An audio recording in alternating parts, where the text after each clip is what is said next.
ನಮಸ್ಕಾರ, public express ನ್ಯೂಸ್ಗೆ ಸ್ವಾಗತ. ನಾನು ಮಾಲಾ ಹಾಸನ್. ಈಗ ಹೆಡ್ಲೈನ್ಸ್.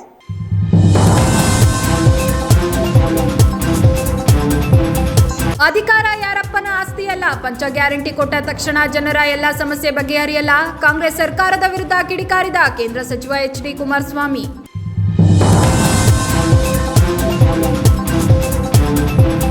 ಹಾಸನಾಂಬೆ ದರ್ಶನದಲ್ಲಿ ಇಂದು ದಾಖಲೆ ಮಟ್ಟದಲ್ಲಿ ಭಕ್ತರ ಭೇಟಿ. ಜನರ ಅರಿವಿನಿಂದಾಗಿ ದೇವಿ ದರ್ಶನಕ್ಕೆ ಹೆಚ್ಚಿನ ಸಮಯ ಅನಿವಾರ್ಯ.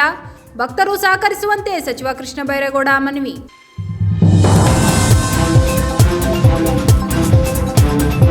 ಅನಾರೋಗ್ಯವನ್ನ ಲೆಕ್ಕಿಸದೆ ಹಾಸನಾಂಬೆ ದರ್ಶನಕ್ಕೆ ಬಂದ ಸಾಲು ಮರದ ತಿಮ್ಮಕ್ಕ. ಜಿಲ್ಲಾಡಳಿತದ ಶಿಷ್ಟಾಚಾರದೊಂದಿಗೆ ದೇವಿ ದರ್ಶನ ಪಡೆದ ವೃಕ್ಷಮಾತೆ. ಪದ್ಮಶ್ರೀ ಪುರಸ್ಕೃತಿಗೆ ಜಿಲ್ಲಾಡಳಿತದಿಂದ ಗೌರವ ಸನ್ಮಾನ.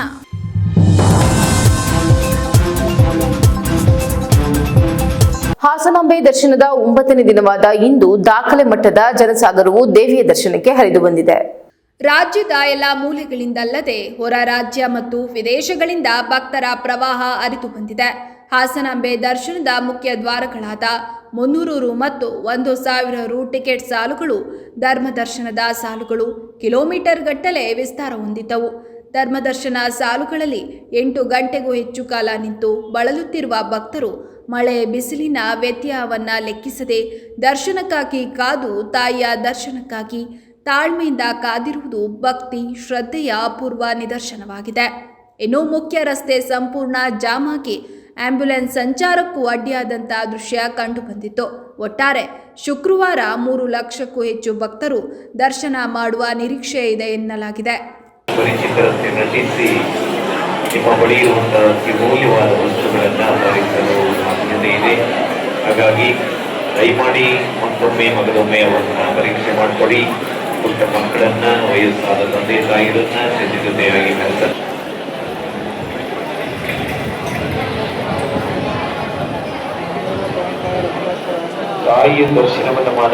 ಕುಟುಂಬ ಸಮೇತರಾಗಿ ಹಾಸನಾಂಬೆ ದರ್ಶನ ಪಡೆದ ಕೇಂದ್ರ ಸಚಿವ ಎಚ್.ಡಿ. ಕುಮಾರಸ್ವಾಮಿ ಅವರು ಜಿಲ್ಲಾಡಳಿತದ ಜಾತ್ರಾ ಮಹೋತ್ಸವದಲ್ಲಿ ಮಾಡಲಾಗಿದ್ದ ವ್ಯವಸ್ಥೆ ಬಗ್ಗೆ ಮಾತನಾಡಿ ಶ್ಲಾಘನೆ ವ್ಯಕ್ತಪಡಿಸಿದರು.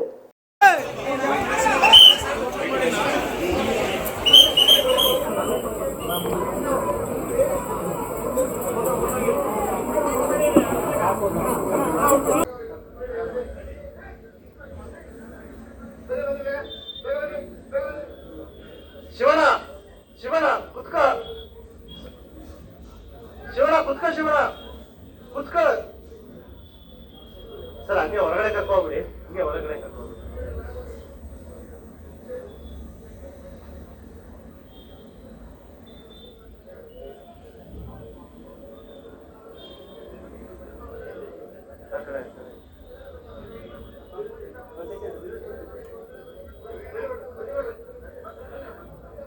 ಸರ್ ಸರ್ ಸರ್ ಲೈನ್ ಇದೆ.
ಒಂಚೂರು ಕ್ಯಾಮ್ರಾ ಮುಂದೆ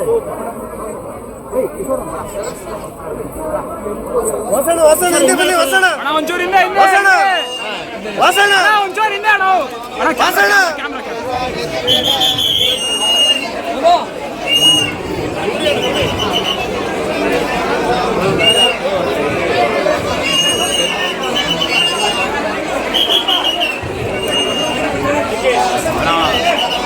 ಕಿಶೋರಣ ಕ್ಯಾಮ್ರಾಣೋ ಕಿಶೋರಣ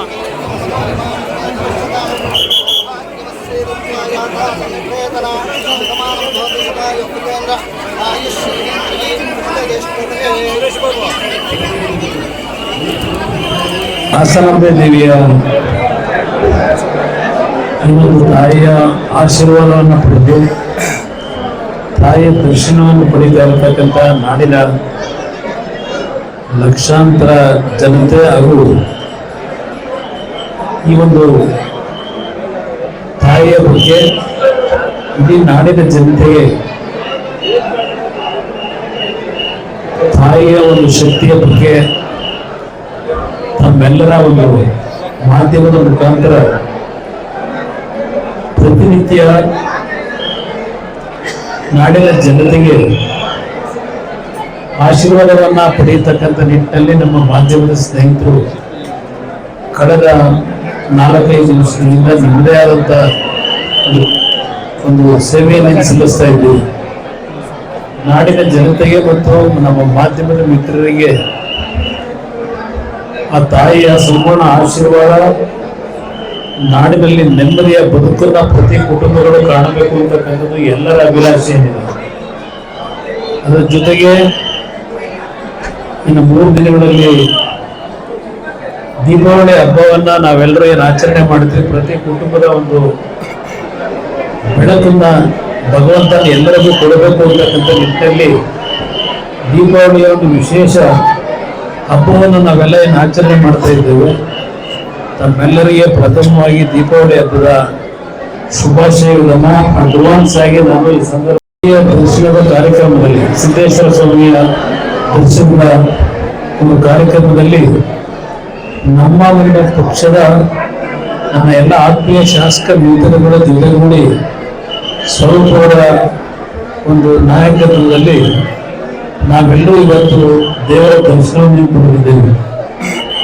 ಪ್ರಥಮವಾಗಿ ಮತ್ತೊಂದು ನನ್ನ ಅಭಿನಂದನೆ ಜಿಲ್ಲಾ ಆಡಳಿತ ವರ್ಗದಲ್ಲಿ ಬಹುಶಃ ಈ ಬಾರಿ ಒಂದು ಶಿಸ್ತುಬದ್ಧವಾದಂಥ ರೀತಿಯಲ್ಲಿ ಬರ್ತಕ್ಕಂಥ ಪ್ರತಿಯೊಬ್ಬ ಭಕ್ತರಿಗೂ ಒಂದು ಉತ್ತಮವಾದ ರೀತಿಯ ದರ್ಶನ ದೊರಕತಕ್ಕಂಥದ್ದಷ್ಟೇ ಅಲ್ಲ, ಕೆಲವು ಮೂಲಭೂತ ಸೌಕರ್ಯಗಳನ್ನು ಅವರೆಲ್ಲರಿಗೆ ಕೊಡತಕ್ಕಂಥ ವಿಷಯದಲ್ಲಿ ಜಿಲ್ಲಾಡಳಿತ ನಮ್ಮ ಜಿಲ್ಲಾಧಿಕಾರಿಗಳಾಗಿರ್ತಕ್ಕಂಥ ಸಹೋದರಿ ಲತಾಕುಮಾರಿ ಅವರ ಒಂದು ಮುಖಂಡತ್ವದಲ್ಲಿ ಅತ್ಯಂತ ಅಚ್ಚುಕಟ್ಟಾಗಿ ಇವತ್ತಿನ ಈ ಒಂದು 13 ದಿನಗಳ ಎಸ್ಪಿ ಪೊಲೀಸ್ ವರಿಷ್ಠಾಧಿಕಾರಿಗಳಿರ್ಬೋದು, ಎಲ್ಲ ಅಧಿಕಾರಿಗಳು ಜಿಲ್ಲೆಯ ಒಟ್ಟಾರೆ ಆಡಳಿತ ವರ್ಗ ತುಂಬಾ ಉತ್ತಮವಾದಂತ ರೀತಿಯಲ್ಲಿ ಭಕ್ತರಿಗೆ ಒಂದು ಯಾವುದೇ ರೀತಿಯ ಅಸಹನೆಗೆ ಅವಕಾಶ ಇಲ್ಲದೆ ಇರ್ತಕ್ಕಂಥ ರೀತಿಯಲ್ಲಿ ಏನು ಒಂದು ತಾಯಿಯ ದರ್ಶನಕ್ಕೆ ಅವಕಾಶಗಳನ್ನ ಈ ಬಾರಿ ಶಿಸ್ತುಬದ್ಧವಾಗಿ ಕಲ್ಪಿಸಿದ್ವಿ. ಆಡಳಿತ ವರ್ಗಕ್ಕೂ ನಾನು ನನ್ನ ವೈಯಕ್ತಿಕವಾಗಿ ನಾಡಿನ ಜನತೆ ಭಕ್ತರ ಪರವಾಗಿ ಅವರೆಲ್ಲರಿಗೂ ಅಭಿನಂದನೆಗಳನ್ನು ಸಲ್ಲಿಸಲಿಕ್ಕೆ ಬಯಸ್ತಾ ಇದ್ದೇನೆ. ಈಗಾಗಲೇ ನಾಡಿನ ಸರ್ಕಾರದ ಪ್ರಮುಖ ಮುಖ್ಯಮಂತ್ರಿಗಳಿರ್ಬೋದು, ಉಪಮುಖ್ಯಮಂತ್ರಿಗಳಿರ್ಬೋದು, ಹಲವಾರು ಮಂತ್ರಿಗಳು ಈ ಒಂದು ತಾಯಿಯ ದರ್ಶನವನ್ನು ಪಡೆದು ಇಲ್ಲಿ ತಮ್ಮ ಮಾಧ್ಯಮದ ಸ್ನೇಹಿತರ ಮುಂದೆ ಹಲವಾರು ರೀತಿಯಲ್ಲಿ ನಾಡಿನ ಜನತೆಯ ಪರವಾಗಿ ಮಾತನಾಡಿರ್ತಕ್ಕಂಥದ್ದೇನು ಅವರುಗಳಿಗೂ ಅಭಿನಂದಿಸ್ತೀನಿ. ಆದರೆ ಆ ಮಾತಿನಲ್ಲಿ ಇರ್ತಕ್ಕಂಥ ಒಂದು ಬದ್ಧತೆಗಳು ಕೃತಿಯಲ್ಲಿ ಪ್ರಾಮಾಣಿಕವಾಗಿ ಆಡಳಿತವನ್ನು ನಡೆಸ್ತಕ್ಕಂಥ ಎಲ್ಲರಿಗೂ ನಾನು ಮನವಿ ಮಾಡಬೇಕಂಥದ್ದು ತಾಯಿಯ ಒಂದು ಆಶೀರ್ವಾದ ಅವರೆಲ್ಲರಿಗೂ ಒಂದು ಸದ್ಬುದ್ಧಿಯನ್ನು ಕೊಟ್ಟು ಆಡಳಿತ ನಡೆಸ್ತಕ್ಕಂಥವ್ರಿಗೆ ಜನತೆಯ ಸಮಸ್ಯೆಗಳಿಗೆ ಪ್ರಾಮಾಣಿಕವಾದಂತಹ ಪರಿಹಾರಗಳು, ವಿಶೇಷವಾಗಿ ನಮ್ಮ ರೈತರು ಈ ವರ್ಷ ಮಳೆ ಸುಭಿಕ್ಷವಾಗಿ ಆಗಿದೆ, ಮಳೆ ಸಾಕಪ್ಪ ಅಂತಕ್ಕಂಥ ರೀತಿಯ ಒಂದು ಮಳೆ ಆಗಿದ್ರು ಎಲ್ಲ ಒಂದು ಕಡೆ ಉತ್ತರ ಕರ್ನಾಟಕ ಭಾಗದಲ್ಲಿ ಹಾಗೂ ನಮ್ಮ ಚಿಕ್ಕಮಗಳೂರು ಭಾಗದಲ್ಲೂ ಸಹ ತುಂಬಾ ನಮ್ಮ ರೈತರು ಸಂಕಷ್ಟಕ್ಕೆ ಒಳಗಾಗಿದ್ದಾರೆ.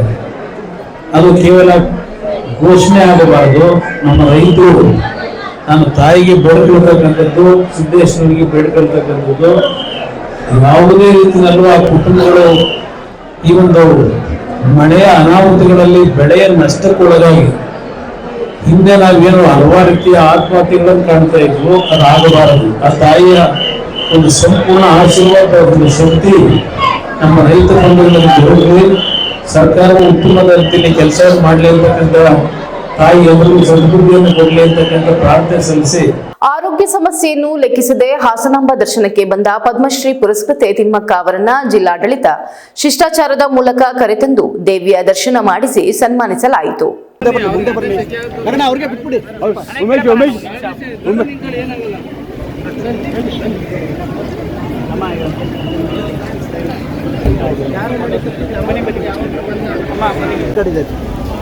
ನೀವು ಬಂದ್ಬಿಡಿ, ನೀವು ಸೈಡ್ ಬಿಡಿ.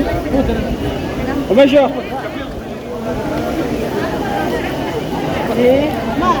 ಅಜ್ಜಿ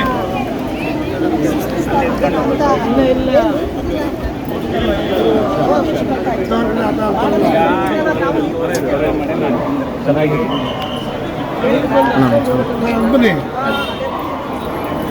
ಸ್ವಲ್ಪ ಹಿಂದೆ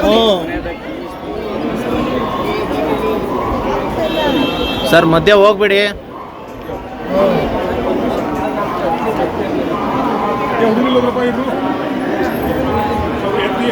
ಸರ್, ಹಿಂದೆ ಬನ್ನಿ, ಹಿಂದೆ ತಿಂತಾರೆ.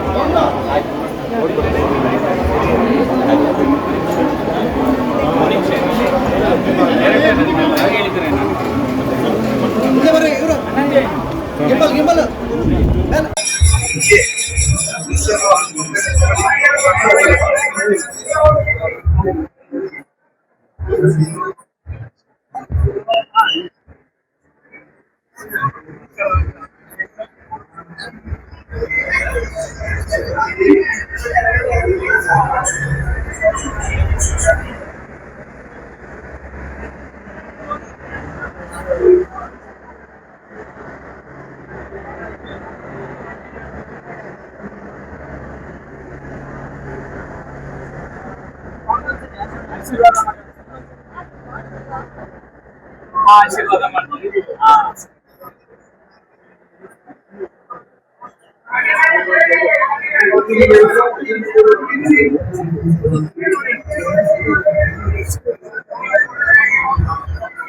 ಹಾಸನಾಂಬ ದರ್ಶನದ 9ನೇ ದಿನವಾದ ಇಂದು ದಾಖಲೆ ಮಟ್ಟದ ಭಕ್ತರು ದೇವಾಲಯಕ್ಕೆ ಭೇಟಿ ನೀಡಿದ್ದು, ಜನರ ಹರಿವಿನಿಂದಾಗಿ ದೇವಿಯ ದರ್ಶನಕ್ಕೆ ಹೆಚ್ಚಿನ ಸಮಯ ಬೇಕಾಗುತ್ತಿದೆ. ಹಾಗಾಗಿ ನಿಮ್ಮ ಸಹಕಾರವನ್ನ ಕೋರುತ್ತೇನೆ ಎಂದು ಸಚಿವ ಕೃಷ್ಣ ಬೈರೇಗೌಡ ಮನವಿ ಮಾಡಿದ್ದಾರೆ. ಭಕ್ತರನ್ನ ಉದ್ದೇಶಿಸಿ ಮಾತನಾಡಿದ ಅವರು, ತಾಯಿ ಹಾಸನಾಂಬೆಯ ದರ್ಶನಕ್ಕೆ ಇಂದು ಬೆಳಗ್ಗೆ 7:25ರಿಂದ ಮಧ್ಯಾಹ್ನ 2:30ರವರೆಗೆ 1,60,226 ಜನರು ದರ್ಶನ ಪಡೆದಿದ್ದಾರೆ. ಧರ್ಮ ದರ್ಶನಕ್ಕೆ ಸರಾಸರಿ 6ರಿಂದ 9 ಗಂಟೆಗಳು, 300 ರು ಸಾಲಿಗೆ 4ರಿಂದ 6 ಗಂಟೆಗಳು, 1,000 ರು ಸಾಲಿಗೆ 1ರಿಂದ 2.5 ಗಂಟೆಗಳು ಸಮಯ ತೆಗೆದುಕೊಂಡಿದೆ. ಇಂದು 3 ಲಕ್ಷಕ್ಕೂ ಅಧಿಕ ಭಕ್ತರು ದೇವಾಲಯಕ್ಕೆ ಭೇಟಿ ನೀಡಿದ್ದಾರೆ. ಎಲ್ಲ ಸಾಲುಗಳು ತುಂಬಿದ್ದು, ಮುಂದಿನ ದಿನಗಳಲ್ಲಿಯೂ ಇದೇ ಭಕ್ತರ ಪ್ರವಾಹ ನಿರಂತರವಾಗಲಿದೆ. ಪ್ರತಿ ನಿಮಿಷಕ್ಕೆ ಸುಮಾರು 150 ಜನರು ದರ್ಶನ ಪಡೆಯುತ್ತಿದ್ದಾರೆ.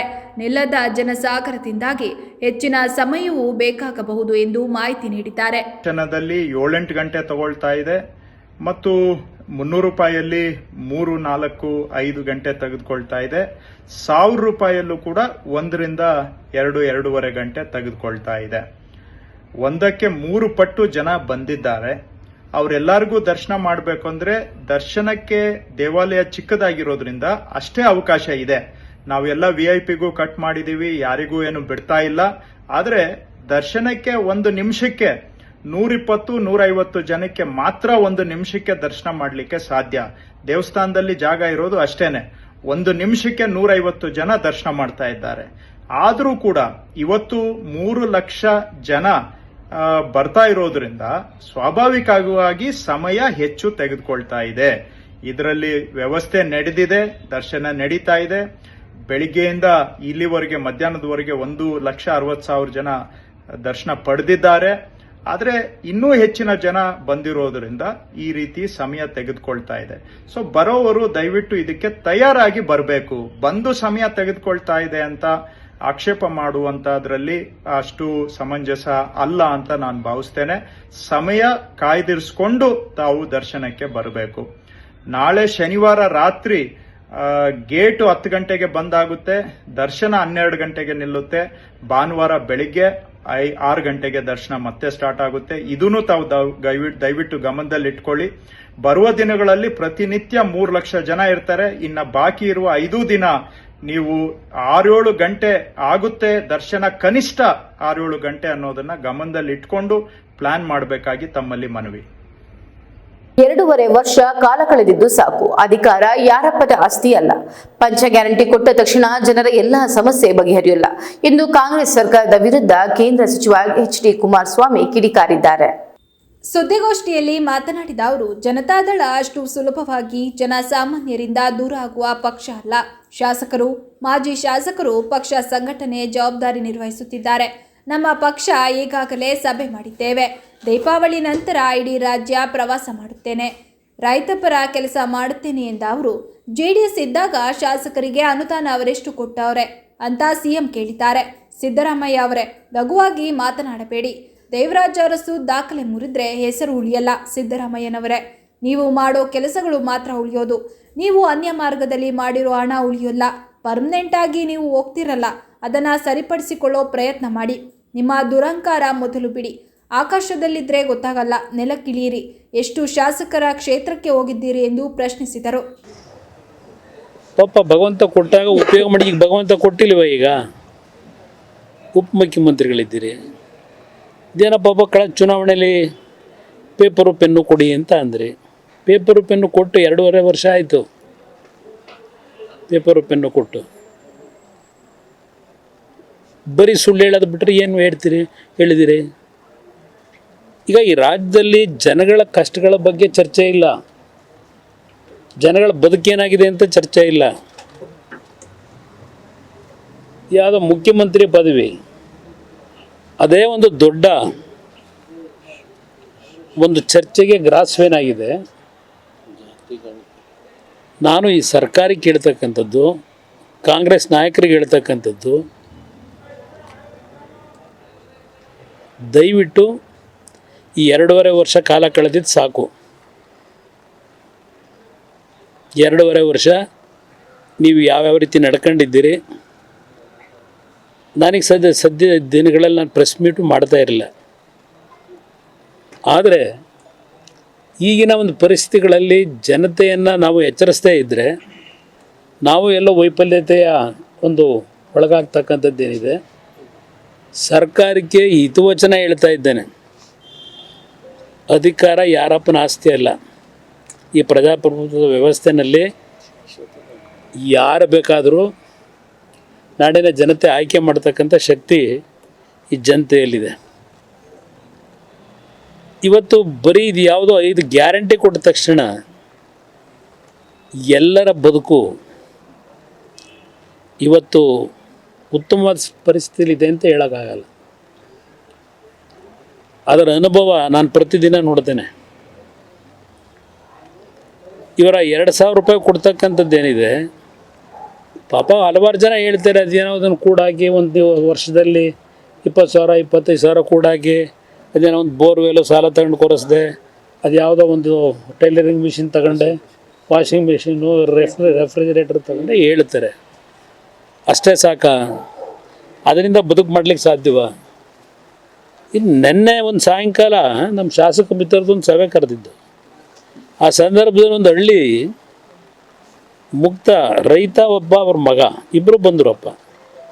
ನಾನು ಮುಖ್ಯಮಂತ್ರಿಗಳಿಗೆ ಹೇಳ್ತಕ್ಕಂಥದ್ದು, ನಾನು ಇದರಿಂದ ತೃಪ್ತಿ ಪಡಬೇಡಿ, ಇನ್ನೂ ಭಾಳ ಕೆಲಸ ಇದೆ ದೇಶದಲ್ಲಿ, ರಾಜ್ಯದಲ್ಲಿ. ಅವರ ಮಗನಿಗೆ ಬೋನ್ ಮ್ಯಾರೋ ಟ್ರಾನ್ಸ್ಪ್ಲಾಂಟ್ ಆಗಬೇಕು, ದುಡ್ಡಿಲ್ಲ. ಸರ್ಕಾರದಿಂದ ಅವ್ರಿಗೇನು 5 ನಯಾ ಪೈಸೆ ಸಿಕ್ಕಿಲ್ಲ.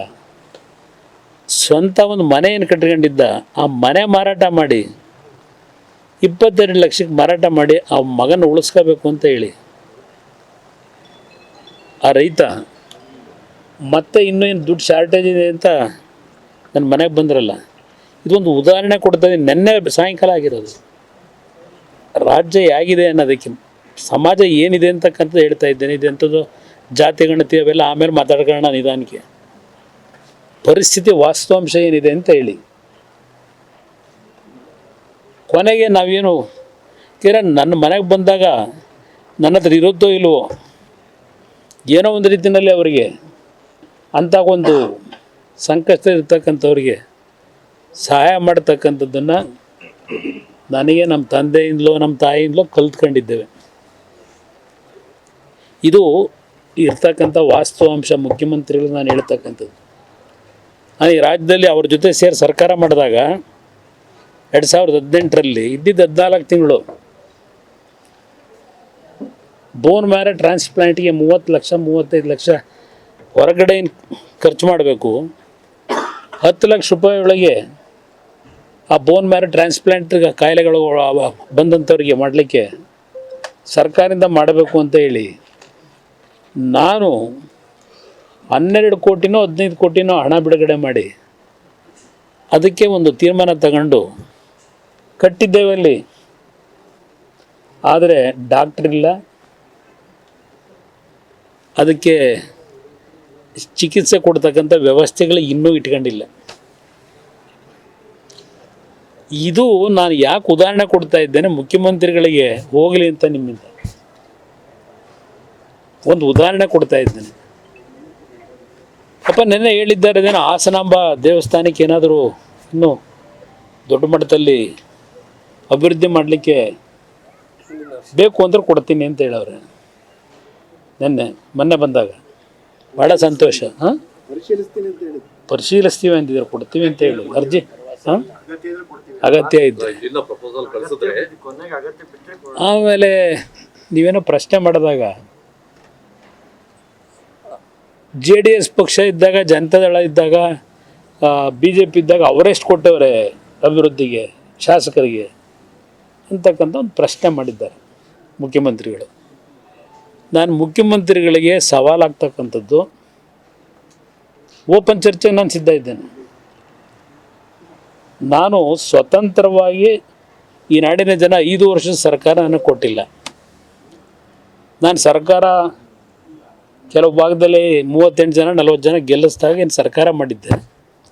2006-07 ಮೊನ್ನೆ ಯಾರೋ ಬಂದವರು ಹೇಳ್ತಾಯಿದ್ರು, ಕೃಷ್ಣದೇವರಾಯನ ಕಾಲದ ಆಡಳಿತ ಏನು ಅನ್ನೋದನ್ನ ನೀವು ತೋರಿಸಿದ್ರಿ ಅಂದರು. ಈ ಸರ್ಕಾರಕ್ಕೆ ಕೆಲವು ಅವರಿಂದ ಅಭಿವೃದ್ಧಿಗೆ ಬಗ್ಗೆ, ಕೆಲವು ಇನ್ಫ್ರಾಸ್ಟ್ರಕ್ಚರ್ ಬಿಲ್ಡಪ್ಗೆ ಅವರಿಂದಲೂ ಮಾಹಿತಿ ತಗೋತಾ ಇದ್ದಾರೆ ಅವರು. ಈಗ ಈ ಸರ್ಕಾರದಲ್ಲಿ ಅವರು ಸಹ ಇನ್ನೂ ಅಭಿವೃದ್ಧಿ ಪೂರ್ವಕವಂಥ ರೀತಿಯ ಕೆಲಸಗಳಿಗೆ ಬೆಂಗಳೂರು ಸಿಟಿ ಇರ್ಬೋದು, ಬೇರೆ ಬೇರೆ ಭಾಗಕ್ಕೆ ಅವರು ಈ ಸರ್ಕಾರಕ್ಕೆ ಒಂದು ಸಲಹೆ ಕೊಡ್ತಾ ಇದ್ದಾರೆ. ಅಂಥ ವ್ಯಕ್ತಿ ಹೇಳಿದ್ದು ನನಗೆ, ನಾನು ಮೆಚ್ಕೊಳ್ಳಿಕ್ಕೆ ನಾನು ಆಗ ಮಾಡಿದ್ದೀನಿ ಅಂತ ಹೇಳಲ್ಲ, ಸಮಾಜದಲ್ಲಿ ಸಿಕ್ಕಂಥ ಒಂದು ಅವಧಿನಲ್ಲಿ ನೀವೇನು ನಮ್ಮನ್ನು ಕೆಣಕಿದ್ದೀರಿ, ಜನತಾದಳ ಅಂತಕ್ಕಂಥದ್ದು ಇದ್ದಾಗ ಅಧಿಕಾರ ನಡೆಸಿರೋರು ನೀವೇ ಜಾಸ್ತಿ. ಆಗ್ಲೂ 5 ವರ್ಷ JH ಪಟೇಲ್ರಿದ್ದಾಗ ದೇವೇಗೌಡರು ಡೆಲ್ಲಿಗೆ ಹೋದ್ಮೇಲೆ ನೀವೇ 4 ವರ್ಷ ಅವರು JH ಪಟೇಲ್ ಹೆಸರು ಮುಖ್ಯಮಂತ್ರಿ, ನೀವೇ ಮುಖ್ಯಮಂತ್ರಿಯಾಗಿ ಮಾಡಿದ್ರಿ. ಅವತ್ತು ಸಹ ಬೆಂಗಳೂರು ನಗರ ಗುಂಡಿ.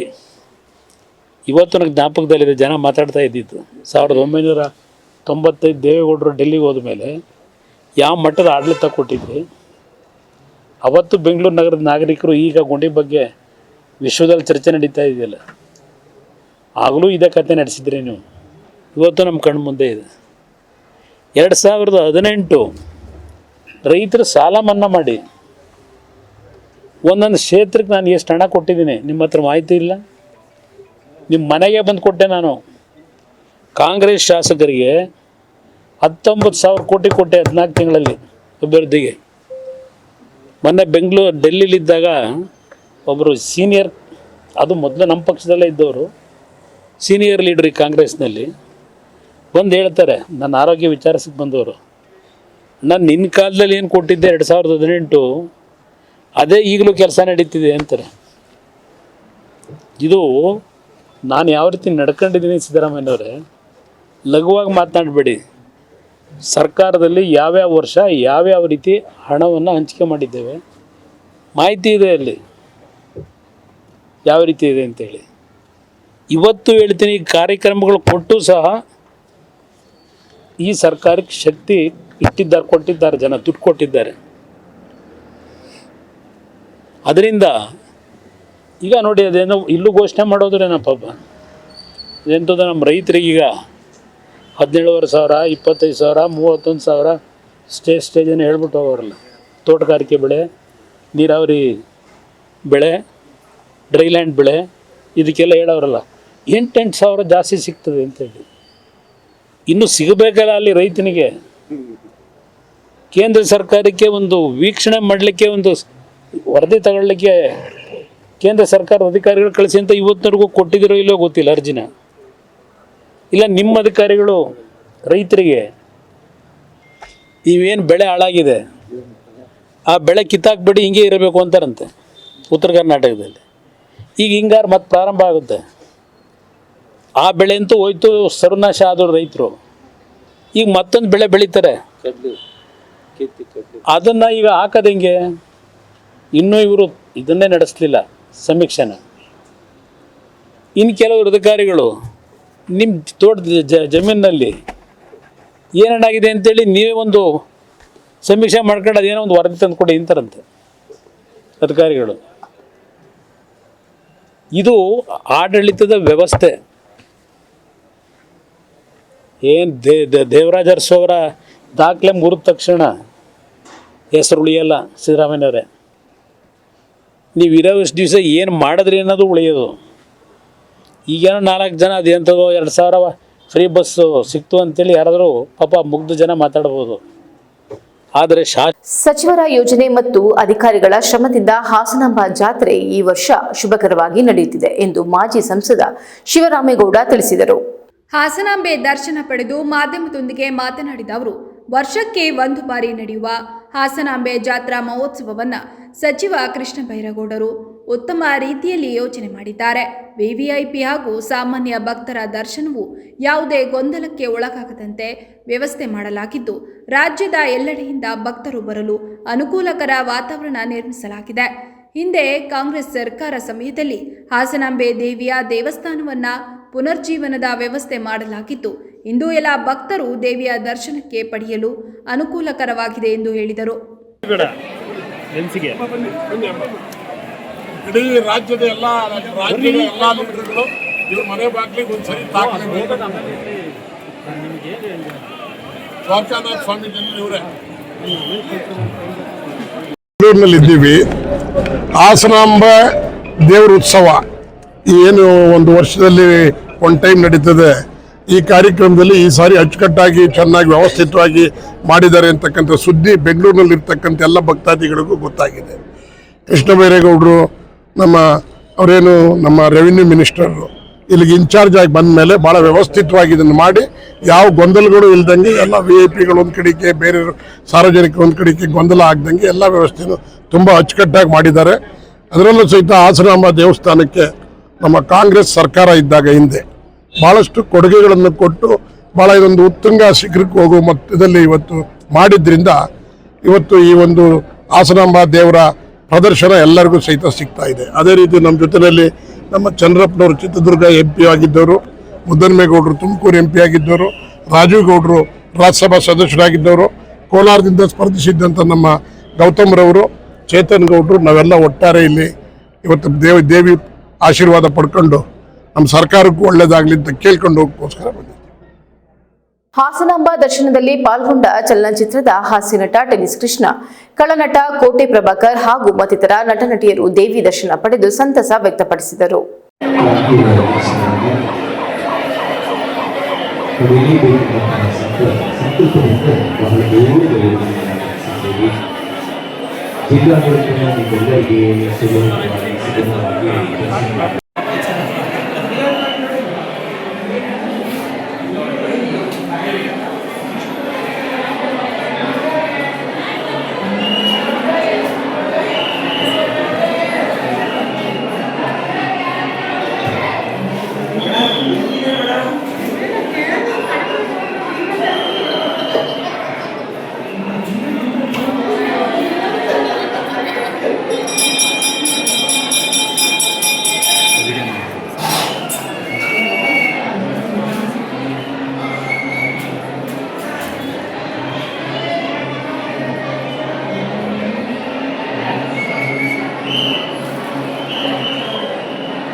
ಹಾಸನಾಂಬ ಉತ್ಸವದ ವೇಳೆ ಕರ್ತವ್ಯ ಲೋಪ ಆರೋಪದ ಹಿನ್ನೆಲೆ ಅಮಾನತು ಮಾಡಲಾದ ಬಿಸಿಎಂ ಇಲಾಖೆ ಸಿಬ್ಬಂದಿ ಮಧುಕುಮಾರ್ ಆತ್ಮಹತ್ಯೆ ಮಾಡಿಕೊಳ್ಳುವುದಾಗಿ ಎಚ್ಚರಿಸಿ ವಿಡಿಯೋ ಹರಿಬಿಟ್ಟಿದ್ದಾರೆ.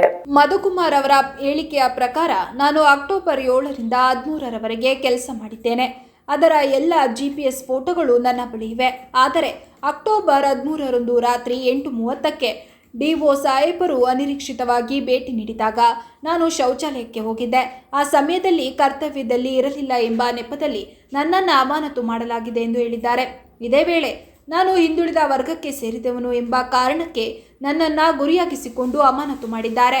ಇದರಿಂದ ನನಗೆ ಮಾನಸಿಕವಾಗಿ ಆಘಾತವಾಗಿದೆ. ಆರೋಗ್ಯದಲ್ಲೂ ಏರುಪೇರಾಗಿದೆ. ನನಗೆ ಏನಾದರೂ ಆದರೆ ಡಿಒ ಸಾಹೇಬರೇ ಕಾರಣ ಎಂದು ಮಧುಕುಮಾರ್ ವಿಡಿಯೋ ಹೇಳಿಕೆಯಲ್ಲಿ ಸ್ಪಷ್ಟಪಡಿಸಿದ್ದಾರೆ. ಈ ಘಟನೆಯು ಸ್ಥಳೀಯ ವಲಯದಲ್ಲಿ ಸಂಚಲನ ಮೂಡಿಸಿದ್ದು, ಅಧಿಕಾರಿಗಳ ಕ್ರಮದ ಕುರಿತು ತನಿಖೆ ನಡೆಸುವಂತೆ ಸಾರ್ವಜನಿಕರು ಆಗ್ರಹಿಸಿದ್ದಾರೆ. ಎಲ್ರಿಗೂ ನಮಸ್ಕಾರ. ನನ್ನ ಹೆಸರು ಮಧುಕುಮಾರ್ ಇಚ್ಕೆ. ಹಿಂದುಳಿದ ವರ್ಗಗಳ ಕಲ್ಯಾಣ ಇಲಾಖೆ ಹಾಸನ ಜಿಲ್ಲೆ, ಹಾಸನ ತಾಲೂಕು ಮಸಳ್ಳಿ ಇಲ್ಲಿ ನಾನು ಅಡುಗೆಯರಾಗಿ ನಾನು ಕರ್ತವ್ಯ ನಿರ್ವಹಿಸಿರ್ತೇನೆ. ನಿಯೋಜನೆ ಮೇರೆಗೆ ಮೆಟ್ರಿಕ್ ಪೂರ್ವ ಬಾಲಕರ ವಿದ್ಯಾರ್ಥಿ ನಿಲಯ ದೊಡ್ಡಹಳ್ಳಿ ಹೊಳೆಸ್ಪುರ ತಾಲೂಕು ಇಲ್ಲಿ ನಾನು ಅಡುಗೆಯರಾಗಿ ನಾನು ಕರ್ತವ್ಯ ನಿರ್ವಹಿಸುತ್ತಿದ್ದು, ಹಾಸನಾಂಬ ದೇವಿ ಜಾತ್ರಾ ಮಹೋತ್ಸವ ಸಲುವಾಗಿ ಮಾನ್ಯ ಡಿಒ ಸಾಹೇಬರು ನನ್ನ ಅಲ್ಲಿಗೆ ನಿಯೋಜನೆ ಮಾಡಿ ಆದೇಶ ಮಾಡಿದ್ದು ದಿನಾಂಕ 7/10/2025ರಿಂದ ದಿನಾಂಕ 13/10/2020ರವರೆಗೆ ನಾನು ಕೆಲಸ ನಿರ್ವಹಿಸುತ್ತಿರ್ತಿದ್ದು, ಇಲ್ಲೇ ದಿನಾಂಕವರೆಗೆ ನನ್ನ ಹತ್ರ ಎಲ್ಲ GPS ಫೋಟೋಗಳು ಕೂಡ ಇರ್ತವೆ. ಮಾನ್ಯ ಡಿಒ ಸಾಹೇಬರು ದಿನಾಂಕ 13/10/2025 ಸುಮಾರು ಸಮಯ ಒಂದು 8:30 ಆಗಿರ್ಬೋದು. ಒಂದು ಟೈಮಲ್ಲಿ ಅನಿರೀಕ್ಷಿತವಾಗಿ ಭೇಟಿ ನೀಡುವಂಥ ಸಂದರ್ಭದಲ್ಲಿ ನಾನು ಸ್ಥಾನದಲ್ಲಿರಲಿಲ್ಲ. ಏಕೆಂದರೆ ನಾನು ಶೌಚಾಲಯಕ್ಕೆ ಹೋಗಿರ್ತೇನೆ. ಯಾಕೆಂದರೆ ನಾನು ಮತ್ತು ನನ್ನ ಸ್ನೇಹಿತರಾದಂಥ ಪ್ರತಾಪ್ ಕೂಡ ಜೊತೆಲೇ ನಾನು ಶೌಚಾಲಯಕ್ಕೆ ಹೋಗಿದ್ದಾಗ ಮಾನ್ಯ ಡಿಒ ಸಾಹೇಬರು ಅಲ್ಲಿ ಅನಿರೀಕ್ಷಿತವಾಗಿ ಭೇಟಿ ನೀಡಿದಾಗ ನಾನು ಕರ್ತವ್ಯಕ್ಕೆ ಗೈರು ಹಾಜರಾಗಿದೆ ಅಂತ ನನ್ನನ್ನು ಅಮಾನತು ಆದೇಶ ಮಾಡಿ ಏಕಾಏಕಿ ನನ್ನನ್ನೇ ಗುರಿಯಾಗಿಸಿಕೊಂಡು ನನ್ನ ಅಮಾನತು ಮಾಡಿ ಆದೇಶ ಮಾಡಿ ದಿನಾಂಕ 14/10/2025ರಂದು ಸುಮಾರು ಒಂದು 10 ಗಂಟೆ ಮೇಲೆ ಆದೇಶ ಮಾಡಿ ನನ್ನ ಅಮಾನತು ಆದೇಶ ಮಾಡಿ ಹೊರಡಿಸವ್ರೆ. ಇದು ಏಕೆ ಕಾರಣ ಅಂದರೆ ನಾನು ಒಬ್ಬ ಹಿಂದುಳಿದ ವರ್ಗಗಳ ಅಭ್ಯರ್ಥಿ ಅಂತ ಅಂದ್ಕೊಂಡು ಅವರು ನನ್ನ ಏಕಾಏಕಿ ಗುರಿಯಾಗಿಸ್ಕೊಂಡು ನನ್ನ ಅಮಾನತು ಆದೇಶ ಮಾಡಿ ಈ ಒಂದು ನನ್ನನ್ನು ಸಂದಿಗ್ಧ ಪರಿಸ್ಥಿತಿಗೆ ತಳ್ಳವ್ರೆ. ಇದರಿಂದ ನನ್ನ ಮನಸ್ಸಿಗೆ ಆಘಾತವಾಗಿ ನನಗೆ ಆರೋಗ್ಯದಲ್ಲಿ ಒಂದು ಸ್ವಲ್ಪ ಏರುಪೇರಾಗಿದೆ. ಇದರಿಂದ ಏನಾದ್ರು ಹೆಚ್ಚು ಕಮ್ಮಿ ಆದರೆ ಮಾನ್ಯ ಡಿಒ ಸಾಹೇಬರಾದಂಥ ಶ್ರೀ ಕುಮಾರ್ ಅವರೇ ಇದಕ್ಕೆ ನೇರ ಹೊಣೆಗಾರಿಕೆ ಆಗಿರ್ತಾರೆ ಅಂತ ನಾನು ಈ ಒಂದು ವಿಡಿಯೋವನ್ನು ಇಲ್ಲಿ ಮುಗಿಸ್ತೀನಿ. ಈಗ ಮತ್ತೊಮ್ಮೆ ಹೆಡ್ಲೈನ್.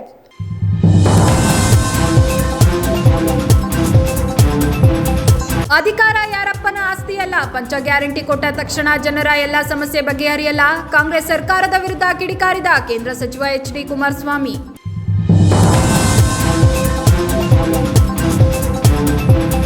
ಹಾಸನಾಂಬೆ ದರ್ಶನದಲ್ಲಿ ಇಂದು ದಾಖಲೆ ಮಟ್ಟದಲ್ಲಿ ಭಕ್ತರ ಭೇಟಿ. ಜನರ ಅರಿವಿನಿಂದಾಗಿ ದೇವಿ ದರ್ಶನಕ್ಕೆ ಹೆಚ್ಚಿನ ಸಮಯ ಅನಿವಾರ್ಯ.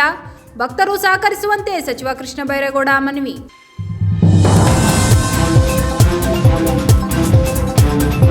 ಅನಾರೋಗ್ಯವನ್ನ ಲೆಕ್ಕಿಸದೆ ಹಾಸನಾಂಬೆ ದರ್ಶನಕ್ಕೆ ಬಂದ ಸಾಲು ಮರದ ತಿಮ್ಮಕ್ಕ. ಜಿಲ್ಲಾಡಳಿತದ ಶಿಷ್ಟಾಚಾರದೊಂದಿಗೆ ದೇವಿ ದರ್ಶನ ಪಡೆದ ವೃಕ್ಷಮಾತೆ. ಪದ್ಮಶ್ರೀ ಪುರಸ್ಕೃತಿಗೆ ಜಿಲ್ಲಾಡಳಿತದಿಂದ ಗೌರವ ಸನ್ಮಾನ.